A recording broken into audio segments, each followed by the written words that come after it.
Dans cette vidéo, je vous propose de découvrir le premier atelier iPad iPhone du SILAC pour cette saison 2020-2021. Alors tout d'abord, bienvenue dans les ateliers du SILAC pour la saison 2020-2021 dans le cadre des ateliers iPad et iPhone. Au programme, appareil pouvant passer à iOS 14 et iPadOS 14, un aperçu très rapide des modifications iOS 14, éventuellement sous forme de vidéo ou sinon ce sera un lien, le rappel des modifications significatives apportées par iPadOS 13, c'est-à-dire les clés ou disques connectés sur un iPad ou un iPhone, la souris, le split view, et ce sera sous forme de vidéo. Pour en savoir plus, je vous engage à voir les guides officiels Apple qui sont actuellement disponibles, une partie en anglais et une partie en français.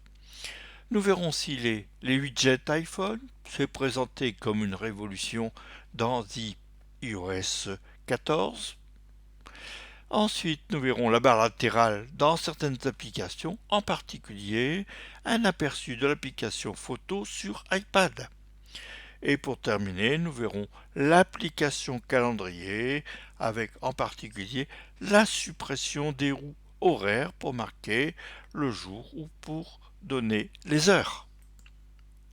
Alors, dès 2019, nous avons vu qu'il y avait une séparation entre iPad OS 14 d'un côté pour l'iPad et iOS 14 pour l'iPhone.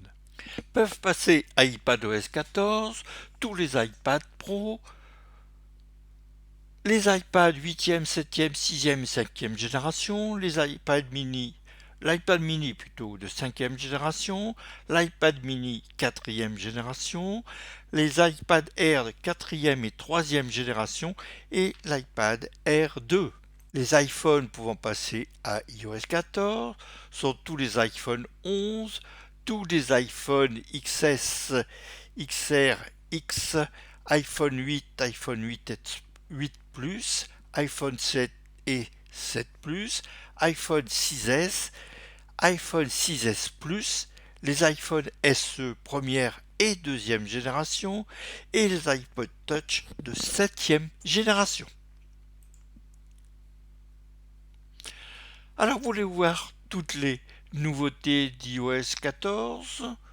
Bon, ça risque d'être un peu long, donc je vous propose de plutôt vous reporter sur la documentation, en particulier avec un lien. Voici le lien qui a été publié par Mac Génération que vous retrouverez dans le PDF qui est fourni avec la présentation. Alors au programme, je vais vous présenter quelques nouveautés que j'ai sélectionnées du côté de l'iPad ou de l'iPhone et pour les versions 13 et 14, donc iOS 13, iPadOS 13, etc. Alors, l'auteur n'est pas responsable pour une mauvaise utilisation des informations données. Alors, un petit rappel des nouveautés qui étaient importantes pour iPadOS 13. La grande révolution, si on peut l'appeler telle, c'est la possibilité de mettre une clé USB ou un disque dur sur un iPad ou un iPhone par l'intermédiaire d'un petit adaptateur qui coûte 45 euros. Bon, on avait vu ça très largement l'année dernière, on aura l'occasion de revenir cette année lors de l'atelier. Donc pour le brancher sur l'iPad, il faut une alimentation habituelle de votre iPad ou une alimentation sur une batterie assez importante et une clé USB 3 formatée HFS ou FAT. Et maintenant, c'est possible évidemment des clés et des disques durs formatés en APFS. Et le contenu de cette clé ou de ce disque dur est visible dans l'application fichier. Avec iPad OS 13 a été ajoutée la possibilité de brancher une souris Mouse Magic 2. Depuis iPad OS 13, il est possible d'ajouter une souris, une Magic Mouse 2, à l'iPad. Alors on va d'abord faire le jumelage Bluetooth. Bon, elle avait déjà été jumelée, il suffit de toucher sur Magic Mouse 2 et maintenant ma souris est jumelée. Alors ce qui est intéressant, en particulier pour faire des didacticiels, c'est on peut voir avec le petit point qui se déplace là où on mettrait le doigt. Donc c'est plus intéressant pour moi pour faire mes petites vidéos pour le Silhouette. Split View n'est pas une nouveauté d'iPad OS 13, mais par contre le glisser-déposer entre deux applications, c'est une nouveauté. Là, si je vous montrais un petit film pour un glisser-déposer une photo entre l'application photo et dans Page, et ça existe aussi pour glisser-déposer des données entre Word et Page et d'autres applications.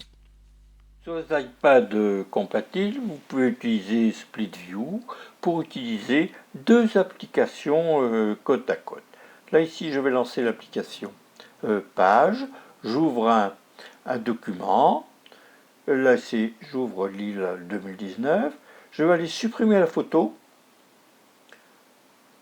Là, je sélectionne la photo et je la supprime. Et maintenant, je vais faire apparaître le dock de façon à pouvoir glisser l'application photo à droite de l'écran. Et à ce moment-là, ça découpera mon écran en deux. Voilà, ici, l'écran est découpé de façon égale entre deux applications. Alors l'application photo ici, avec sa barre latérale, c'est l'application photo d'iPadOS 14. Je vais y chercher un album, l'île GP pour l'île Grand Place, et je vais aller glisser une photo de cet album vers mon document Page. Et voilà, maintenant, ma photo a été glissée. Je vais l'adapter. Maintenant, je vais aller supprimer ma vue Split View. Donc la barre qui est au milieu, je la glisse vers la droite. Et là, je suis uniquement dans mon document Page. Dès à présent, je vous encourage à vous reporter sur les guides Apple pour en savoir rapidement toutes les nouveautés qui ont été publiées dans iOS 14 et iPadOS 14. Je vous montrerai deux petits films qui sont appliqués à la lecture de livres dans l'application livre pour ces deux sujets, iOS 14 et iPadOS 14. Dans cette vidéo, je vous propose de découvrir l'achat d'un guide utilisateur pour utiliser l'iPhone. Donc dans un livre, je vais aller rechercher iOS 14 et je vais voir ce que me propose la librairie, c'est-à-dire la bibliothèque d'Apple. Donc dans librairie, on voit différents livres. Ah, ça y est, j'ai trouvé. iPhone User Guide pour iOS 14. Bon, dans quelques temps, vous aurez, je pense, le livre disponible en français. Donc là, on va télécharger le livre. Et ensuite, je vais toucher Lire. Là, je touche Lire. Et voilà, maintenant, je peux aller feuilleter le livre. Là, je vais tourner les pages. Bon, maintenant, je vais aller classer mon livre dans une collection. Alors, actuellement, les dernières collections que j'avais fait pour l'iPad et l'iPhone, c'était iOS 13. Je vais créer une bibliothèque, enfin plutôt une collection iOS 14. Donc, j'ai créer une bibliothèque, ajouter une bibliothèque, enfin collection plutôt, et je tape iOS 14. Voilà, ma bibliothèque est maintenant créée.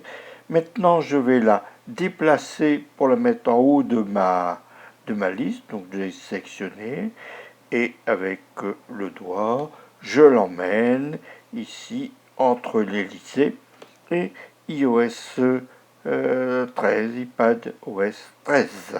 Maintenant, je vais aller copier mon livre, iOS 14 pour l'iPhone. Je vais le copier dans la bibliothèque que je viens de créer, ou plutôt dans la collection que je viens de créer, c'est-à-dire la collection iOS 14. Et voilà, mon livre a été ajouté dans la collection iOS 14.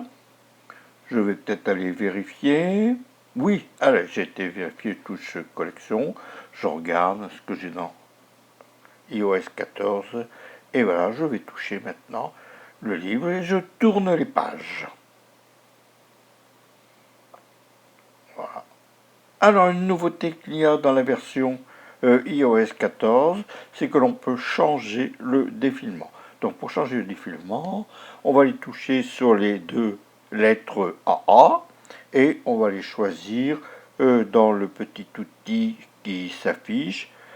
On va choisir si on veut un défilement vertical ou horizontal, c'est-à-dire l'horizontal, c'est comme d'habitude. Là, défilement vertical, défilement horizontal. Maintenant, on est retourné dans la version classique. Au 3 octobre, il n'y avait que le livre iPhone Guide de l'utilisateur en français qui était publié. Faudra certainement encore attendre quelques jours pour avoir la version française de iPad OS 14. Les widgets sont présentés comme étant une grande révolution dans iOS 14. Alors c'est quoi des widgets? Ce sont des petites applications supplémentaires qu'on aura l'occasion de découvrir largement dans les prochains ateliers d'iOS 14 et iPad OS 14 du SILAC. Et là, je vais présenter une petite vidéo. Alors, les widgets, ce sont des petits programmes qui peuvent être complémentaires à des applications. Là, ici, voici des widgets que j'ai sur mon iPhone. Donc là, je peux le changer, mettre un widget au lieu de mettre dans la page des widgets. Je peux le mettre sur ma page d'accueil, le déplacer à l'endroit où je veux. Donc là, ici actuellement, c'est le widget de météo. Au passage, notez que pour supprimer une application, au lieu de la petite croix, il y a le signe moins. Et pour arrêter le tremblement des applications, vous appuyez sur le bouton principal. Là, si je vais aller retourner dans mes widgets, je vais les classer. Là, c'est le widget de plan que je vais déplacer. Alors, il existe aussi des applications qui permettent de créer des widgets. Alors ici, on peut voir que j'ai créé plusieurs widgets, dont ici un widget musique. Une nouveauté sur iOS 14 pour les iPhones, c'est la bibliothèque d'applications. Donc quand on balaye tous les écrans d'accueil de gauche à droite, le tout dernier écran, c'est l'écran des bibliothèques d'applications, où là, les applications ont été classées par iOS. Donc il est possible d'aller rechercher une application, donc ça c'est pratique quand on ne sait plus où est rangée l'application, dans quel dossier, etc. Donc, on a un accès direct à l'application. Donc là, ici, j'étais rechercher mon application Messenger. Dans iPadOS 14 a été ajoutée une fonctionnalité supplémentaire pour un certain nombre d'applications, c'est la barre latérale. Nous allons voir ici, dans une petite vidéo, l'application de cette nouvelle fonctionnalité, ainsi qu'un petit tour sur l'application photo que bien sûr nous aurons l'occasion de redécouvrir, en particulier sur l'iPhone avec Josette début novembre, et bien sûr dans le courant de la saison sur l'iPad. Je vous propose une petite visite rapide de l'application photo sous iPadOS 14. Je vais lancer l'application photo et qu'est-ce que l'on voit tout d'abord? La nouveauté, c'est la barre latérale. Donc là, je vais y toucher sur la photothèque et après on a les affichages selon différentes formules, année, mois, jour, toutes les photos. On a une petite sélection pour pour vous. Donc c'est lui qui fait la sélection. Il a classé ça par sujet et éventuellement par date aussi. Quelques photos de Saint-Malo. Au niveau donc des personnes, il y a certaines personnes qui ont été reconnues, dont ici Julien. Et donc là sur mon iPad, j'ai quelques photos de Julien.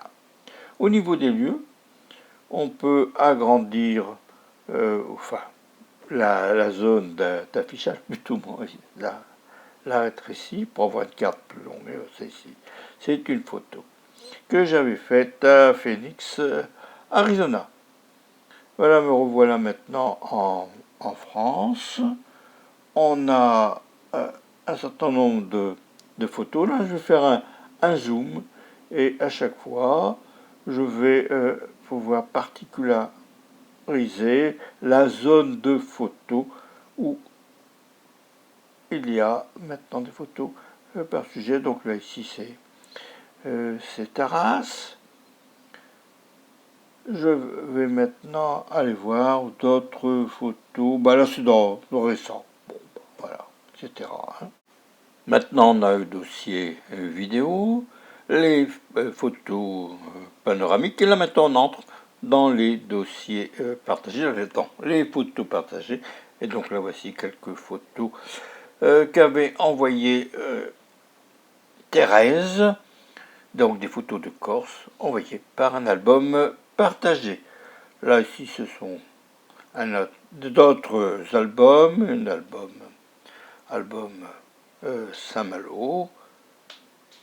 Là, on retourne dans le plateau d'Aise.